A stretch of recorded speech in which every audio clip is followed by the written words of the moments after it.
Hello everyone, my name is JoJo from JoJo's Cup of Mocha and welcome back to my channel. If you're new here, hi, how are you? I am JoJo and thank you for coming onto my channel. If you are returning, it is so nice to see you again. So, today's video is going to be all about my budget breakdown of my 8-day solo trip in London. Now, I took this trip back in March of 2022, so it was a little over a year ago, and I decided to create this video not only to show you what I spent on everything for my trip from beginning to end, but also just to give you an idea of how much you might need as a solo traveler going to London. I also have this on my blog, JoJo's Cup of Mocha, so I always leave the link down below, and I will leave a link specifically to this blog post as well, but it really breaks down each and everything that I purchased prior to my trip, during my trip, all that good stuff, just in case you want more of like a visual so you can read it step by step. Without further ado, let's get started. Okay, so the biggest question is, how much did you actually spend on your whole solo trip?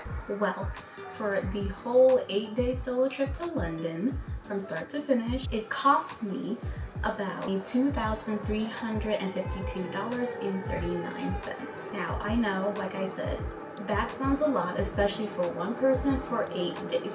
However, like I said, this was everything from start to finish. So the cost of my round trip flights, my accommodation, travel insurance, tours, food, transportation, like the whole works. And especially for a metropolitan city like London, this is basically within like the average of what a solo traveler would spend in a city like that. However, depending on the type of traveler that you are, you can absolutely make this a lot cheaper, or it could be a lot more expensive and luxurious depending on, again, which type of traveler you are. Now that you know the whole amount of what my solo trip cost me, I'm now going to break it down even further than that.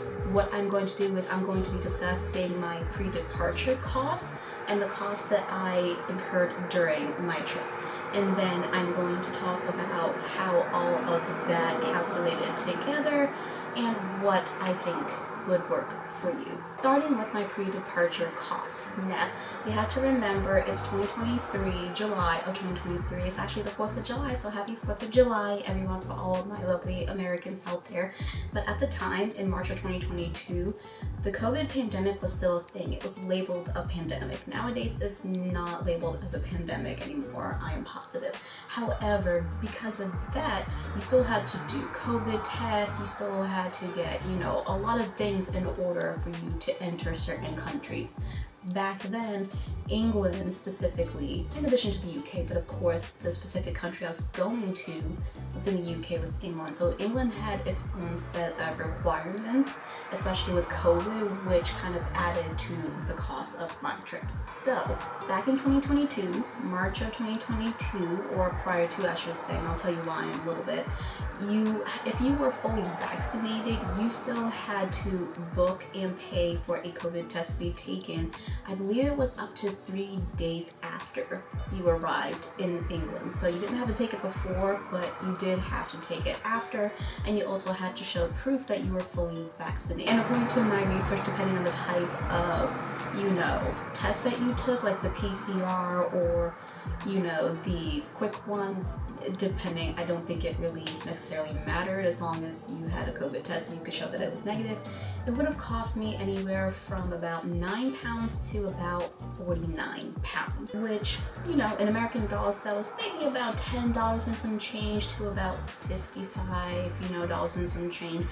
I don't have the exact, dollar amounts in my head. I am just going off of, the exchange rate at the time, but that you get the idea. In addition to the COVID testing, you also had to fill out a passenger locator form, basically with all of your flight information, your personal details and whatnot when you planned on entering and leaving the UK or England, and thankfully this was free. However, about a month prior to my trip to London, they did away with a lot of the COVID entry requirements, so that way I didn't have to worry about taking a test, filling out the passenger locator form, nothing like that. That meant that I didn't have to pay anything really for the pre-departure COVID stuff. However, I still had other costs and things that I had to do before going to London that I still had to pay for in advance. One of them, the most important thing, are my flights, my return flights to and from London. I wouldn't be able to go on any trip to London without my actual flight. Based off of my initial research, not only with the different costs of each plane ticket, but the different airlines, whether I wanted to do a layover or not, I calculated that the cost round-trip plane tickets to and from London from somewhere either in Philly or New York would be around $335 to $517. Now, for my pre-departure costs, obviously I did some research and I calculated a range for the lowest cost it would cost me to the highest cost, so that way I can have a general idea of how much I was looking at and how much I would plan on spending for this solo trip. You never ever really want to give like an exact number or just an exact price, because depending on your travel plans, your solo plans, whatever it is, it may change, and sometimes you end up going with the cheaper option or you end up unfortunately going with the higher cost. So you always want to keep that range just in case, so that way you can calculate for things like that. Moving on to accommodation, I calculated about $70 per day. That was the absolute most that I was willing to spend on my stay in London.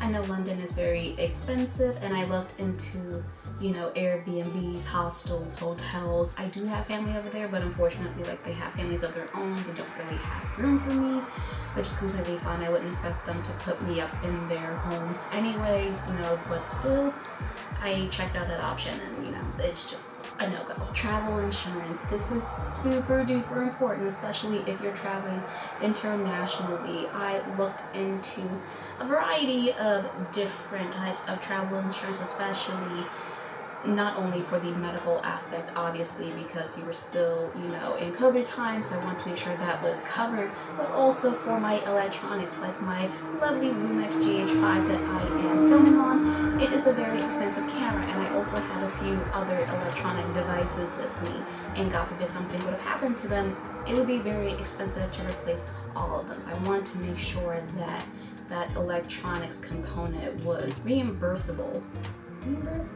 Is that the word?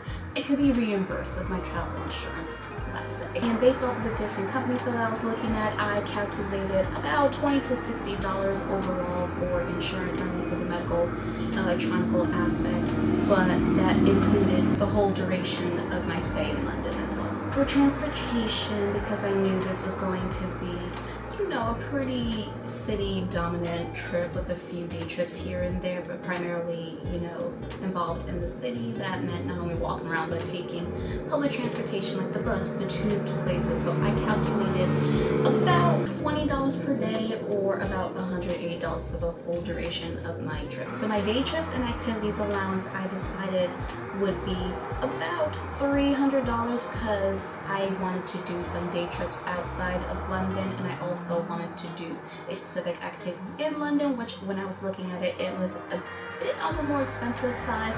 So I allotted myself, $300 to take a number of day trips and activities over the course of 8 days. For food, I tried to give myself a daily budget of about $20 to $30 per day. That included breakfast, lunch, and dinner. I'm just going to break down those pre-departure costs a little bit more, because, like I said, I just gave estimated, price ranges, but that final number is based off of the actual prices that, it costs me to get certain things. And the first being are my round trip plane tickets. So it cost me $543.67 at the time. So that was the total cost of my round trip plane tickets with British Airways. Travel insurance. The company that I decided to go to was Go Ready Travel, and it cost me a total of $58.75 for my 8th stay in London with medical, electronics, and all of that good stuff. For my accommodation, I decided to go with a hostel. hostel. I could have gone with an Airbnb, with a hotel, but I really wanted to be social and make some new friends on this trip, so I decided that a hostel would be the best option. And the hostel that I went with was the Leo Hostel in Camden, and for 8 nights, it cost me $518.60. Activities and tours, like one of the best things about this trip is just doing activities, going on tours, just exploring London and all of that good stuff. So I decided to go on 3 day trips from London.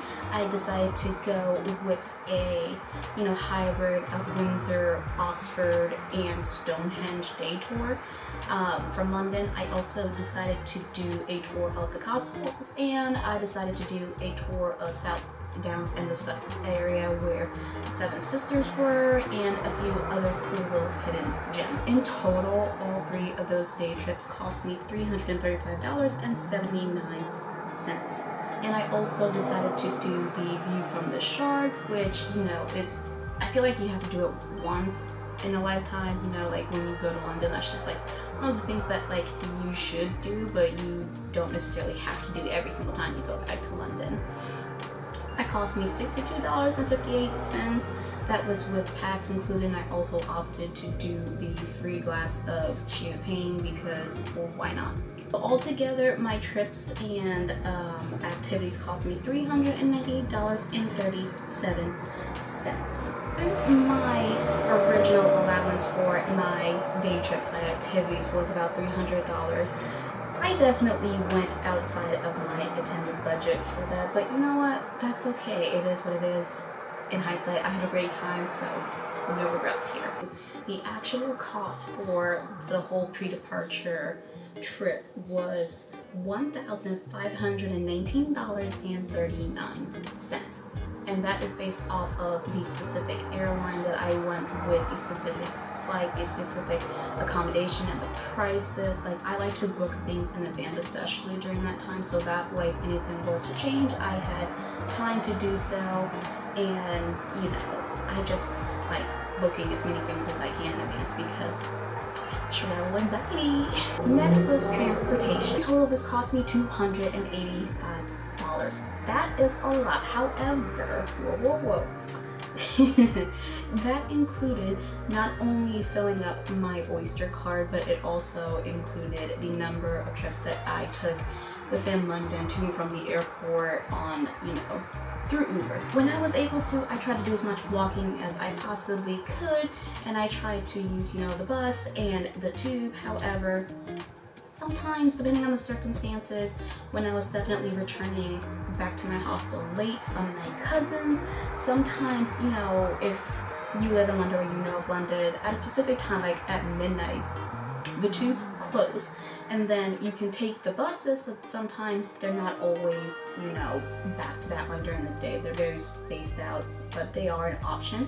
However, when you have been doing lots of activities all day, the last thing you want to do at that time of night is really wait on the bus and take the bus. So I just opted to take Ubers. So of course Ubers are very expensive, especially in London, so that really added to that price. However, like I said, depending on the type of traveler you are, you don't need to do that. You can walk, take public transportation, do whatever you have to do to reduce the cost. Food. So in total, I spent $87 over the course of 8 days in London on food.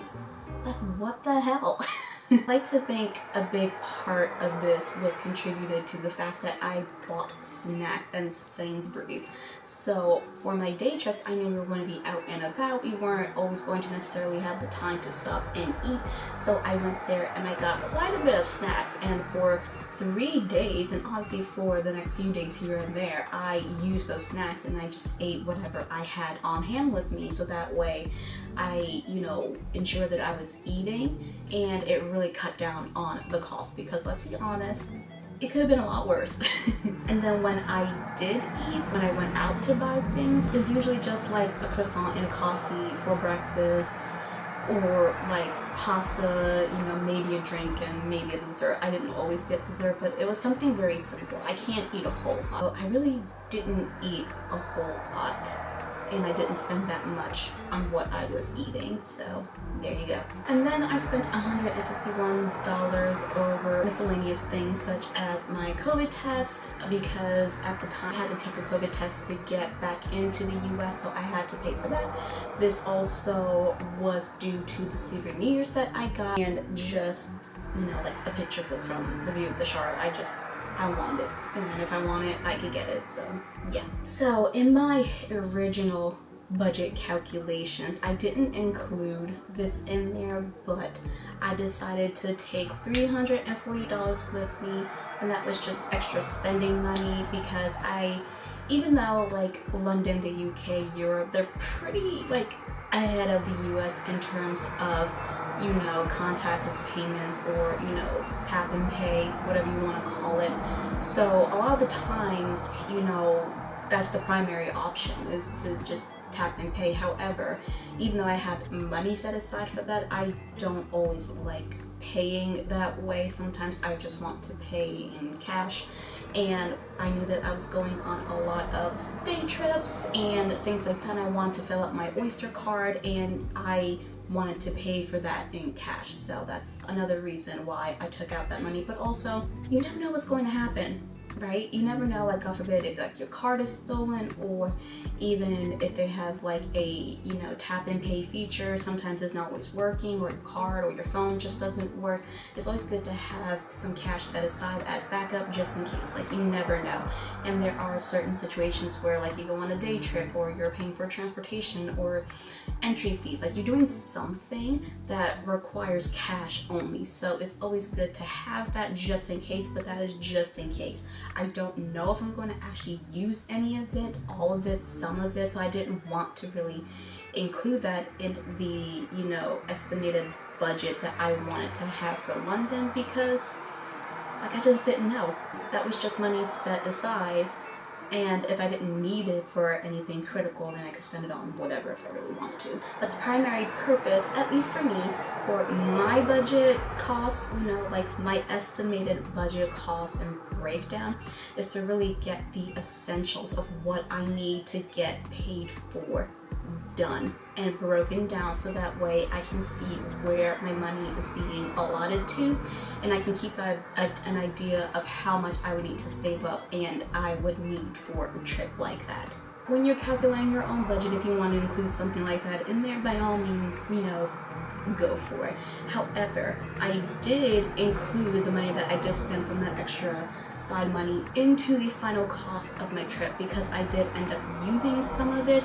So of course, for the total cost of my whole trip, I actually used it. So I put in what I actually used, if that makes sense. Alright, so now that we went over my pre-departure costs and estimated, you know, costs for things, and the money that I spent during my trip, I'm now going to talk about the expected versus actual cost of my solo trip to London. So when I was first calculating my budget, I expected to spend about $1,662 to about $2,144. That was the price range I gave myself, like I said, based off of the research that I did with different companies, different agencies, different everything, so I could get, you know, some low and high end options, so that way I could see which one worked for me.